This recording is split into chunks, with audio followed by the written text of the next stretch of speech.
All right, now let's talk about making conversions.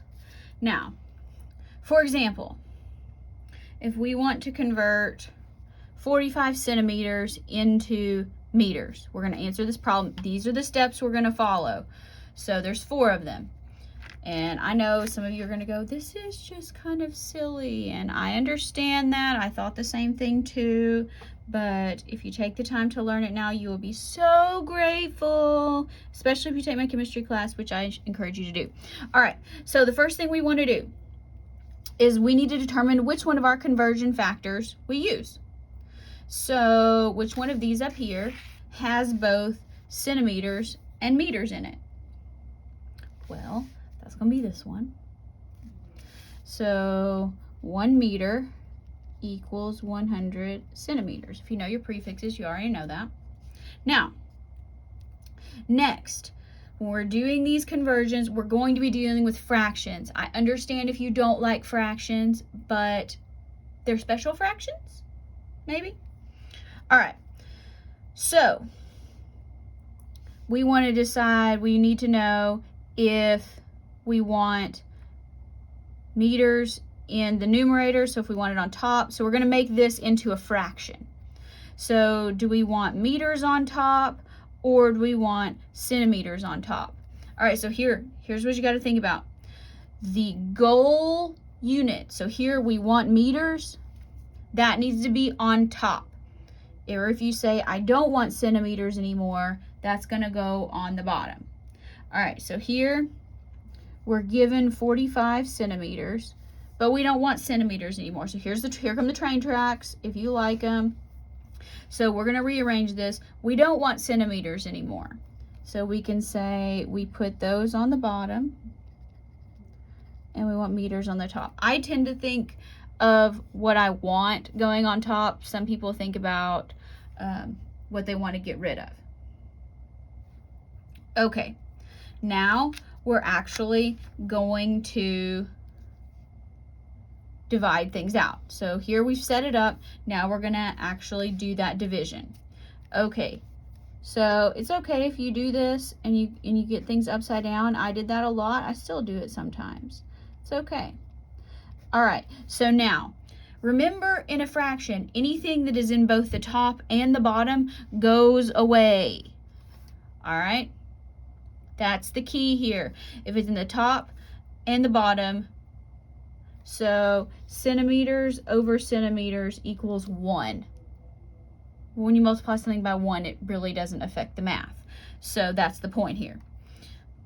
Make sure our units are correctly positioned. So we want meters, so meters should end up on top. It should not cancel out. And it doesn't, so we're good. Now, so we've done our math with the units. That's the key thing here. You do the math with the units, then you deal with the numbers. I understand that this is backwards from everything you've ever been taught how to do. But so you learn how to do your math with units. This is very important if you're going to take chemistry classes, if you're going to understand a lot of medical lab values, or if you want to go on to things like physical therapy, or the advanced medical careers, graduate school type programs, med schools, things that are, particularly if you're going to have courses that are going to force you to take physics. I hate physics. But anyway, all right, so now, next, so we did math with the units. Next, we're going to do math with the numbers. So we take our handy dandy calculator, and we say, now here, if we have more, because see, this is the thing, you can just line all these fractions up, and it makes things really easy for me. Some of y'all probably don't think so, but I love doing this. All right, so everything on the top gets multiplied, everything on the bottom you divide. So in this case, 45, I'm not going to put times 1. I'm going to not insult your intelligence. And then if it's under the fraction bar, that means we divide. And so we get our final answer of 0.45 meters. We can put it up here if we want to. Very good. Turn the page. Let's practice some of these. Now, I would ask you to pause the video and try to work these yourself. Did you pause the video? I guess we'll find out. All right, well, it's okay because you can watch me work them. Now, all right, we want to convert 2,530 meters to kilometers. All right, so I need some room to work. 2,530 meters. All right, now let's pick our conversion factor.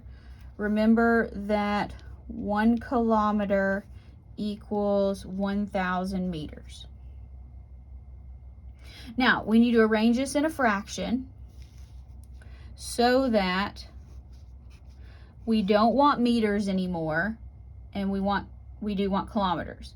All right, so the number that has our meters, does it go on the top or the bottom? Here's our meters. It goes on the bottom because we don't want meters anymore. And that means 1 kilometer goes on top. Okay, we're done, so I can close that. Do the math with your units first. Meters are gone. We have only kilometers. Now we do math with the numbers. So 2,530 divided by 1,000, 2.53. And always put your units on there. So 2.53, in this case, it's already given there, but make sure you include those units.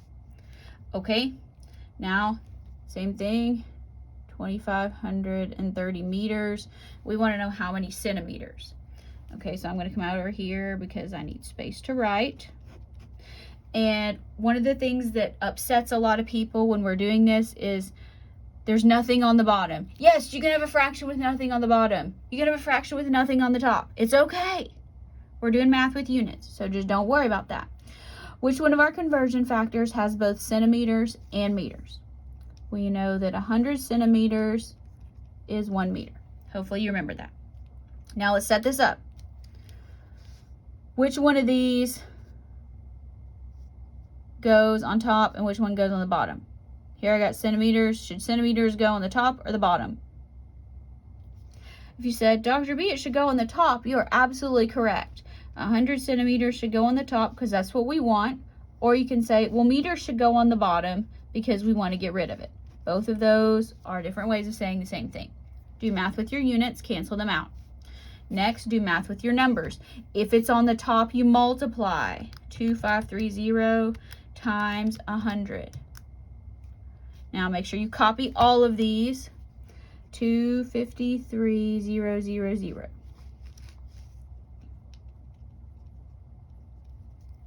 Now, if you are somebody that prefers to move the decimals, that's great. I don't really mind, but I do want you to take some time to understand this. Next, here we have, this is a little bit tricky.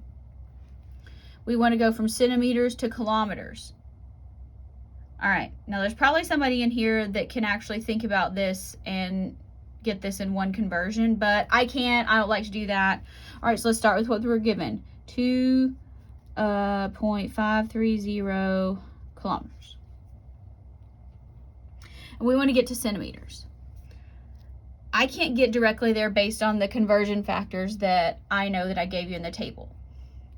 But I can get from kilometers to what? I do have kilometers and meters, right? I remember that 1 kilometer equals 1,000 meters. Remember that? All right, so let's orient this. We want to get rid of kilometers and end up with meters. Okay, so do math with your units first. Now, we're not done doing math with our units because we don't want meters, we want centimeters. So we're going to keep going.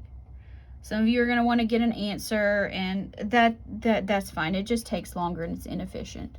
But if that's what you want to do, you can. All right, next, I also know that there are 100 centimeters and 1 meter. So we do it again. We're doing math with the units. Does centimeters go on top or bottom? If you said Dr. B goes on the top, you are correct. We want to get rid of meters and we want to keep centimeters. So now meters go away, kilometers already went away. We're left with the unit that we want, which is centimeters. Now we do math with the numbers. Math with numbers always comes last. 2.530 times 1,000 times 100. All right. And here you should get 253,000. Somebody wants to put that in scientific notation for me, right? 1, 2, 3, 4, 5. 2.53 times 10 to the 5th centimeters. Both of those are acceptable. You don't have to do both of them.